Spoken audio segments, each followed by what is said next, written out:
Hey everyone, I finished watching the next Power Rangers Ninja Storm episode. I can't remember the name of it.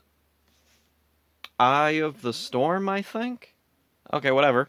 Anyway, it starts off Moto Drone introduces a new monster to Lothor, Isaac. And interesting thing with Isaac, I don't know how to spell his name. This episode, I don't think was put out on the Disney DVDs, and the closed captioning, well, I didn't look on the Shout Factory DVDs yet. Maybe I should have done that. Whatever.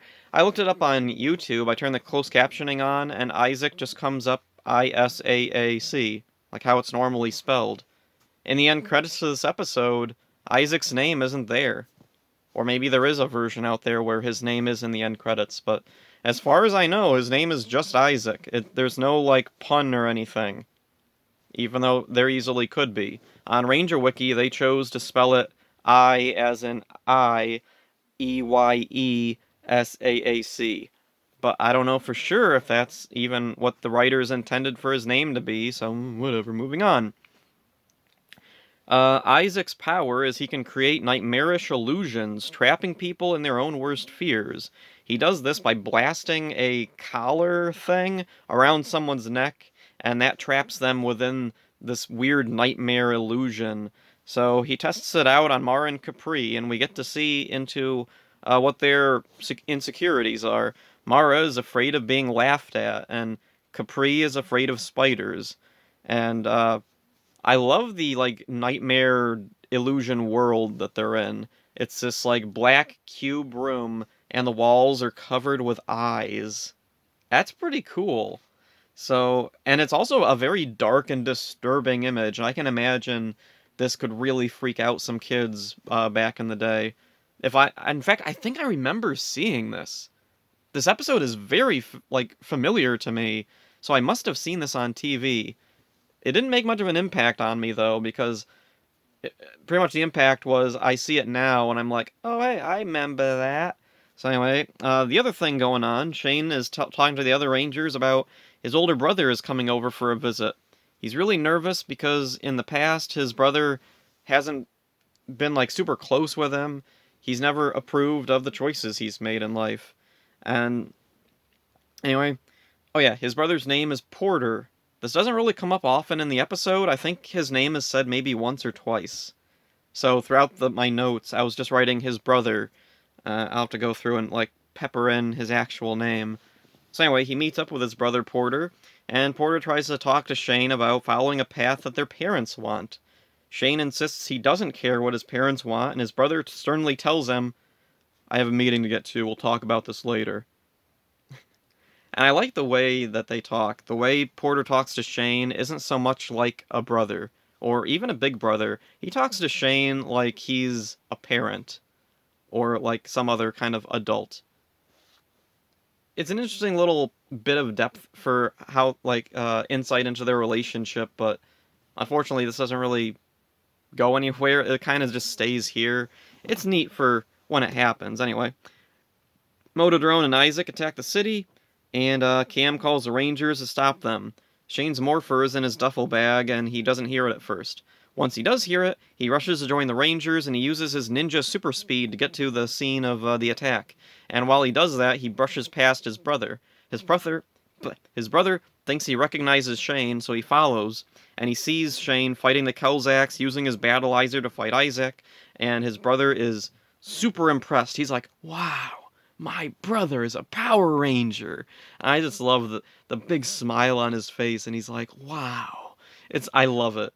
It reminds me of there's a scene in some other season where somebody first realizes someone's a ranger and they see them in a very similar way to this and they're like, wow, he's a ranger.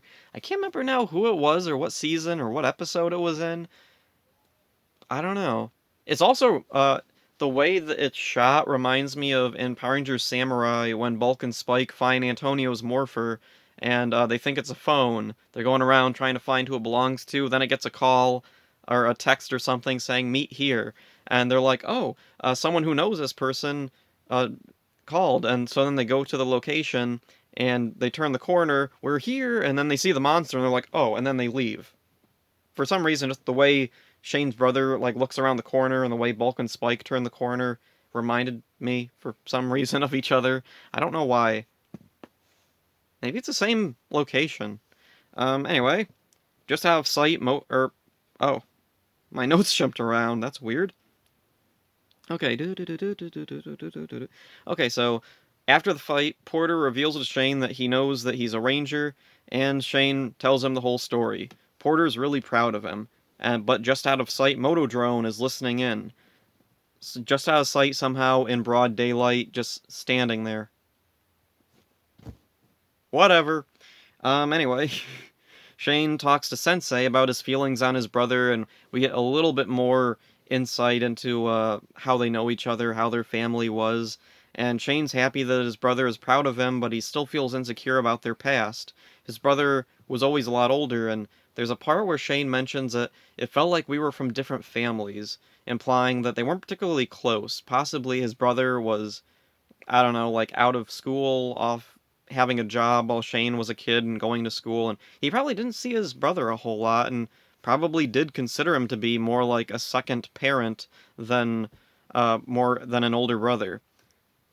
And then, let's see, Motodrone and Isaac attack Porter. Shane jumps in trying to protect him, and he gets hit with Isaac's nightmare illusion. And in this nightmare, and this is probably the most disturbing one, we see Shane, like, curled up in a ball, almost naked, while his brother yells at him that he's a disgrace to the family. Wow. I don't think we're gonna see that in any season anytime soon. Imagine if we get something like... Imagine if we have a monster like Isaac in Cosmic Fury, and he shoots one of the Rangers with a nightmare illusion thing. Somehow I get the feeling we're not gonna get anything as deep as what's going on here with Shane. Showing, like, what a true nightmare would be like. Like, it really feels like something that could have been an actual kid or teenager's nightmare, or even an adult. Let's see. Tori and Dustin join in. They get hit with the nightmare illusion. Tori's is probably the silliest. It's she doesn't like getting her hair cut, but the way it's shot, the way it's executed, really does make it look like a true nightmare. Let's see. She's like tied up. She's in the middle of the room with the eyes, and we don't see like barbers come out or anything. We see just dark hands come out. Like, they don't have bodies or anything. They're just hands with scissors. They're pulling at her hair, cutting at her hair, and it's pretty freaky. So, even though it's one of the sillier fears, it still works. Dustin's fear is a bit more of like an actual fear. He's stuck in a perpetual fall. And interesting thing, on Ranger Wiki, it said that you can see strings holding him up. And? Like, how else are they going to do that effect? So then, let's see. There's a weird bit here. Lothor gives Zergain the monster thingy to make Isaac grow, and I don't know why. Isaac's not blown up yet. He's not even, like, weakened, so whatever. Anyway, Zergain makes Isaac grow, and then here's a really weird ability that he only just got at this moment. He can open up this horn on his head and suck things in. So he sucks in Hunter and Blake, and they're stuck in the weird horn on his head. Alright then. Cam tries to send a signal to the Rangers, telling them their fears aren't real. And, let's see, so that works. The Rangers are able to get back to reality, but the collars are still on them, and the only way to remove them is to destroy Isaac. But first they have to rescue Hunter and Blake, so Tori and Dustin enter Isaac's horn, which for some reason they call a mouth? Okay. It reminds me of Typhus and Beetleborgs. The top of his head would open, and that was how he would eat. Like, the monster stole a bunch of stuff, and he opens up the thing on his head and, like, dumps candy in there. Instead of his, like, mouth. I don't know, it's weird. Aliens are weird. Monsters are weird. I kind of like when they go this extra mile and just have them be extra weird like that. So Tori and Dustin rescue Blake and Hunter. Cam joins in, and then Cam gives them new power discs that form a new Zord, the Firebird. With the Firebird, they can combine all the Zords, and, let's see, it creates the Hurricane Megazord. Not the Ultra Zord for some reason, even though it's all the Zords put together. Whatever, moving on. They defeat Isaac, everything returns to normal. Shane goes to his brother and talks to his brother, and his brother tells him that he finally understands and tells him that when Isaac attacked him, the collar that he put on created, the fear illusion that he experienced was Shane being unhappy. So he's learned that no matter what Shane chooses, he'll be happy as long as Shane is happy. He's glad that Shane is just doing what he wants with his life, and that's good enough for him. It doesn't matter what their parents want. It's a really cool ending. I really like that. And anyway, that's where it ends. Intense episode, really good episode. I'm not sure if it's one of Ninja Storm's best episodes. I could definitely see how this could connect to someone, connect to a fan out there. For me, though, it's a decent episode. It's not one of my favorites. Far from the worst. It's good. So, Porter's personality is interesting. He comes off as overly formal and serious at first, but later lightens up, and my notes, for some reason, don't know what the word how and is spelled. So anyway, later on, he lightens up, and he seems like a normal guy. It's kind of weird, like, I don't know, I guess at first, when he sees Shane, he just assumes Shane is a total bum, and, like, not doing anything with his life.